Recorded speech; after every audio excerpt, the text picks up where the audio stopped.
Assalamualaikum to all my brothers and sisters all around the world, pati na rin po sa ating mga kapatid sa iba't ibang relihiyon. Kamusta po kayong lahat? Inshallah po, nasa mabuti kayong kalagayan. So for today's video is all about the 20 pesos na maingay ngayon na bigas.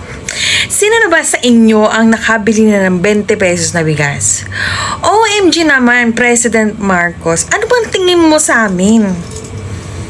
Sa tingin mo ba hindi namin alam kung ano yung mga magagandang klaseng bigas?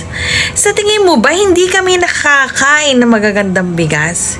Ikaw naman sa kagustuhan mo, okay, na ma-achieve yung pinangako mong 20 pesos, bebentahan kami ng bigas na halos hindi na makita ang bigas.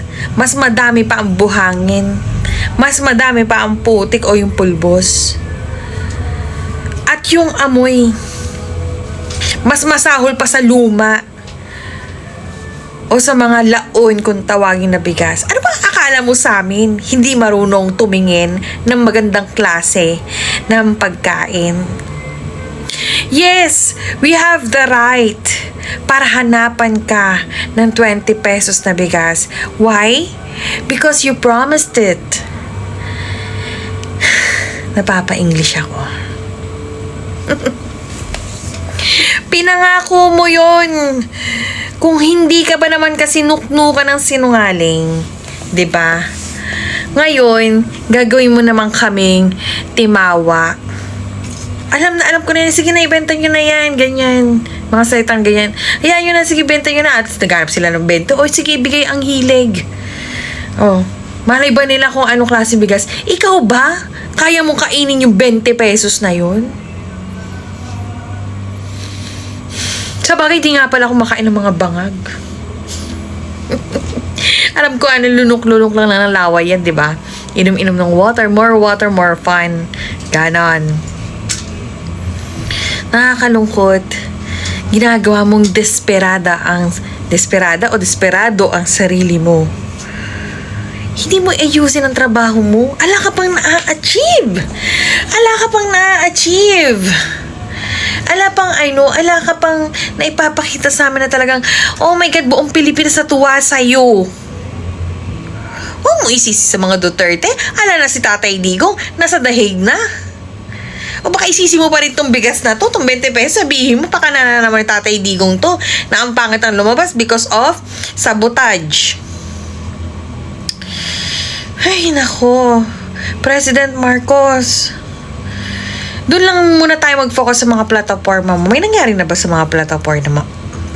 Sa mga plataforma mo?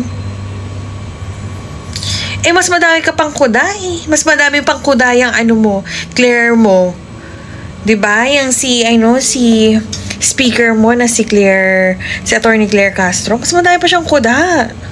Mas madami pa siyang sinasabi. Anong achievement araw-araw? Pa-press conference.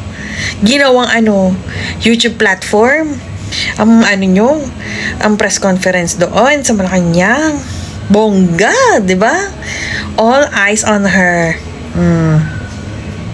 Hindi ka man nainggit. Nabubisit kami sa mukha niya. Kasi, pag nalinya na ang question sa mga Duterte, ay, sandamakmak na fake news na agad ang sinasabi. Alam mo yun, yung hindi mo makitaan talaga ng kapwa-tao, yun ang wala. Diyan sa speaker mo. So, going back dun sa 20 pesos. Okay, para sa kaalaman mo, President Marcos, pakitag nyo nga itong si Bongbong Marcos na to. Diyos ko. Hindi maganda yung bigas mo. Madami kaming klase ng bigas dito sa bahay. May basmati, meron kaming malagkit, meron kaming Angelica, meron kaming sinandoming. Lahat yan natikman namin. Anong klaseng bigas ang meron kayong 20 pesos? Saan yun? Diyos ko, Lord, inna lillah. Nakakaawa ka. Presidente ka ng Pilipinas pero wala kang kaalam-alam sa buhay na tinatawag. Hindi mo alam kung paano dumaan sa hirap. Hindi mo alam kung anong klaseng bigas ang pinapabenta mo. Oo, yung bigas. Yung bigas mo, hindi makakain kahit na animal.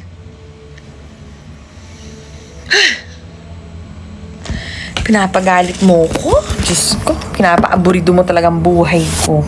Oh, so bago ko makalimutan nga pala, ito yung Yumi cream na ginagamit ko pampatanggal ng mga anik-anik. Ayan, gaganyan ka lang siya. Sa mga gustong umorder, okay. PM lang.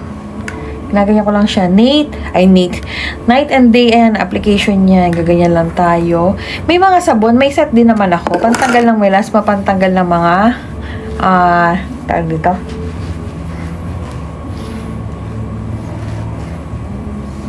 Ng mga pekas-pekas. O, ayan. Ganyan lang siya. Hindi na ako nag-makeup. Yan na talaga yun. Magalit man ako. Pakak, di ba? Pakak na pakak. Ganon! Oh, mas mahal pa itong gamot ko kaysa sa 20 pesos mong bigas. Ay nako, PBBM. Ayusin mo naman trabaho mo. Diyos ko, para naman tayo nasa isang klase na may president, vice president, tapos ako, secretary.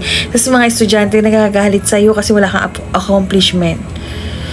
Ay nako. So yun lamang guys. Assalamualaikum.